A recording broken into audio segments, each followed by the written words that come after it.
Assalamualaikum warahmatullahi wabarakatuh. Perkenalkan, nama saya Rizka Amalia. Saya dari Universitas Terbuka Palangkaraya, UPBJJ Barito Utara. Dengan nomor induk mahasiswa 85 81 94 417. Program studi S1 PGSD. Di sini saya akan melakukan praktikum dengan mata kuliah penanganan anak berkebutuhan khusus tentang gangguan emosi pada anak. Dalam video yang akan saya tayangkan kali ini, saya melakukan observasi terlebih dahulu terhadap anak didik saya dan juga orang tua dari anak tersebut. Berikut adalah video observasi yang saya lakukan. Halo. Siapa namanya? Sekarang kelas berapa? Kelas 1. Tadi senang nggak belajar di kelas? Enggak. Tadi kan saat ibu masuk ke dalam kelas, kan tadi ada ibu minta nih maju ke depan. Kenapa jadi gak mau maju? Takut. Kenapa jadi takut? Oh, malu dilihat banyak orang. Berarti tadi saat ibu minta maju ke depan kelas, itu perasaannya gimana? Apakah ada merasa gugup atau gimana perasaannya? Deg-degan. Deg-degannya kenapa?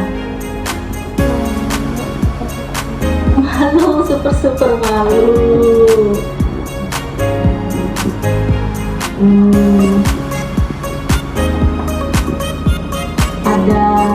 Ada itu enggak perasaannya tuh kayak perutnya sakit atau pusing saat ibu sama di depan itu? Iya.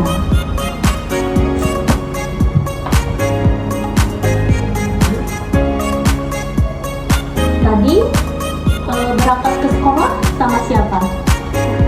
Sama papa?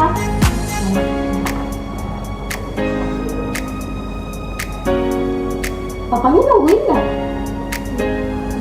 Iya, nungguin. Berarti ditungguin ya di sekolahnya. Nih, misal kalau papanya nggak nungguin di sekolah itu bagaimana? Nangis. Kenapa jadi nangis kalau papanya nggak ada? Takut ditinggal.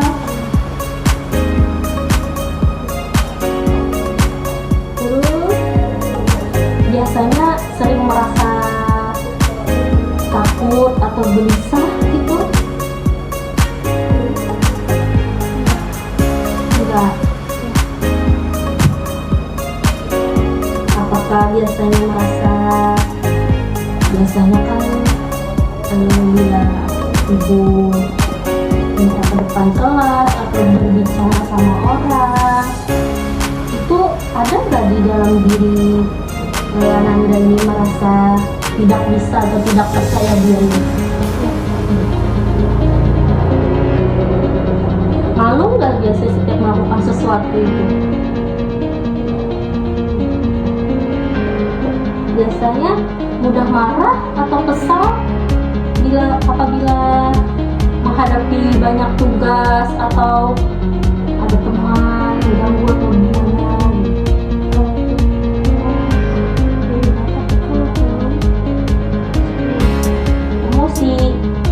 Kalau teman yang dekat emosi ya, mengganggu ya.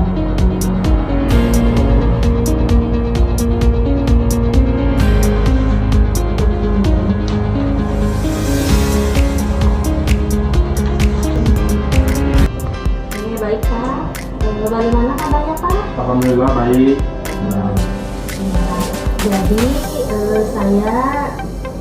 alasannya meminta Bapak ke sini, saya ingin meminta izin untuk mengambil video anak Bapak, dan video Bapak ini untuk mengkonfirmasi apakah anak Bapak ini ada gangguan kecemasan atau tidak.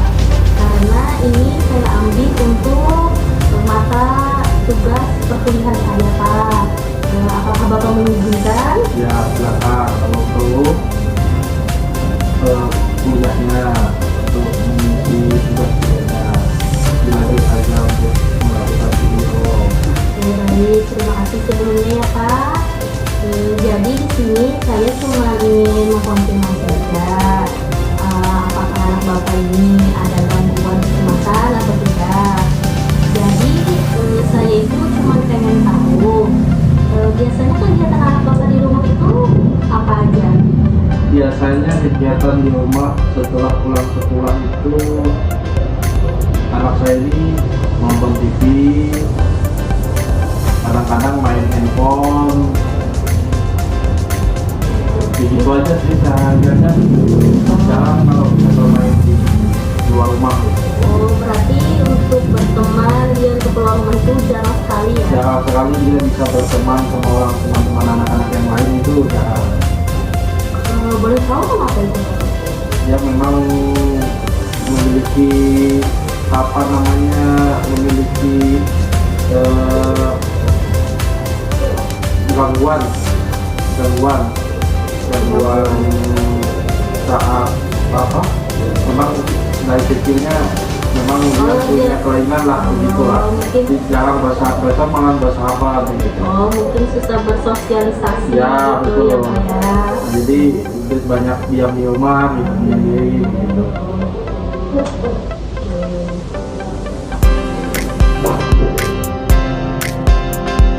Biasanya berarti anak itu kalau berteman dia sangat jarang sekali Ya ya. jarang sekali berteman di rumah.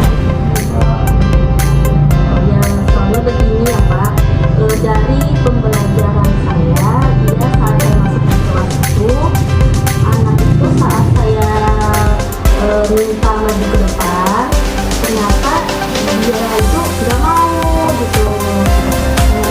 Karena kebanyakan teman-teman dia itu pada berani gitu maju ke depan, tapi saya lihat kenapa anak ini gitu tidak berani. Jadi tadi saya lakukan observasi dengan dia, ternyata ada beberapa yang membuat dia itu tidak berani gitu. Alasannya ya karena tadi dia merasa takut, takut salah, setelah itu merasa teman-teman itu tidak suka katanya sama dia gitu ya. Jadi mungkin Bapak dan Ibu di rumah juga saya gitu di sekolah, harapannya itu kita bisa bekerja sama, berkolaborasi untuk gimana nih anak ini supaya bisa dia tidak merasa gitu lagi. Kalau dari saya sih mungkin kita bisa memberikan support system ya kepada anak, terus memberikan semangat juga kepada dia, terus dipandang aja tuh anak itu mungkin kebiasaan-kebiasaannya lagi. Tapi kalau begitu nanti akan saya pantau terus atau observasi terus anak kita di rumah. Jadi minta tolongnya ibu minta didik di sekolah supaya dia bisa berubah menjadi bina. Gitu. Bisa Pak. Nanti kalau untuk yang di rumah nanti saya dan ibunya yang insya Allah akan mendampingi lah supaya dia bisa berubah. Iya Pak begitu. Jadi observasinya mungkin cukup sampai sini dulu ya Pak, karena mungkin ya tadi sudah ada tanda-tanda kecemasan pada anak tersebut. Oke. Ya sekali lagi saya terima kasih banyak Pak Oh, ya, atas kerjasamanya. Ya. Jadi, Kesimpulan yang dapat saya ambil dari hasil observasi yang saya lakukan terhadap anak didik tersebut yaitu yang pertama, hal yang membuat anak tersebut cemas yaitu karena anak ketakutan membuat kesalahan, kekhawatiran tidak mampu mengikuti instruksi guru, dan kurangnya rasa percaya diri. Selain itu, anak juga menunjukkan kecemasan saat menghadapi pergantian aktivitas atau ketika harus memulai tugas yang baru. Situasi-situasi ini membuat ragu dan tidak yakin pada kemampuan diri sendiri. Kedua, gejala atau perilaku yang tampak ketika anak merasa cemas yaitu anak selalu menghindar seperti diam, tidak memulai tugas, atau pura-pura menyiapkan alat tulis. Ekspresi muka yang diberikan juga wajahnya cemas, pandangan menghindar, dan alis mengurut. Kurangnya percaya diri dan anak tampak membutuhkan dorongan terlebih dahulu sebelum memulai tugas. Anak juga lebih menarik diri dari teman, jarang berinteraksi, dan lebih banyak menyendiri. Ketiga, bagaimana karakteristik kepribadiannya secara umum? Secara umum, anak memiliki kepribadian yang pendiam, lebih sering berhati-hati, dan cenderung pemalu. Anak terlihat membutuhkan waktu lebih lama untuk menyesuaikan diri dengan kegiatan baru dan menunjukkan rasa tidak percaya diri dalam situasi akademik maupun sosial. Dan yang terakhir, apa pengaruh kecemasan tersebut terhadap kegiatan belajarnya? Yang pertama yaitu motivasi belajar menurun karena hampir semua tugas akademik dianggap sebagai tekanan. Yang kedua, partisipasinya rendah sehingga anak jarang bertanya, jarang menjawab, dan pasif dalam diskusi kelas. Yang ketiga, proses kerjanya yang lambat sehingga menyebabkan ketertinggalan dibanding dengan teman-temannya. Yang keempat, hasil belajar kurang optimal karena kurang fokus, terlalu lama memulai, dan tidak menyelesaikan tugas. Kelima, interaksi sosial terganggu sehingga anak semakin merasa terisolasi dan semakin cemas. Sekian hasil praktikum saya kali ini. Sampai berjumpa kembali di praktikum selanjutnya. Wassalamualaikum warahmatullahi wabarakatuh.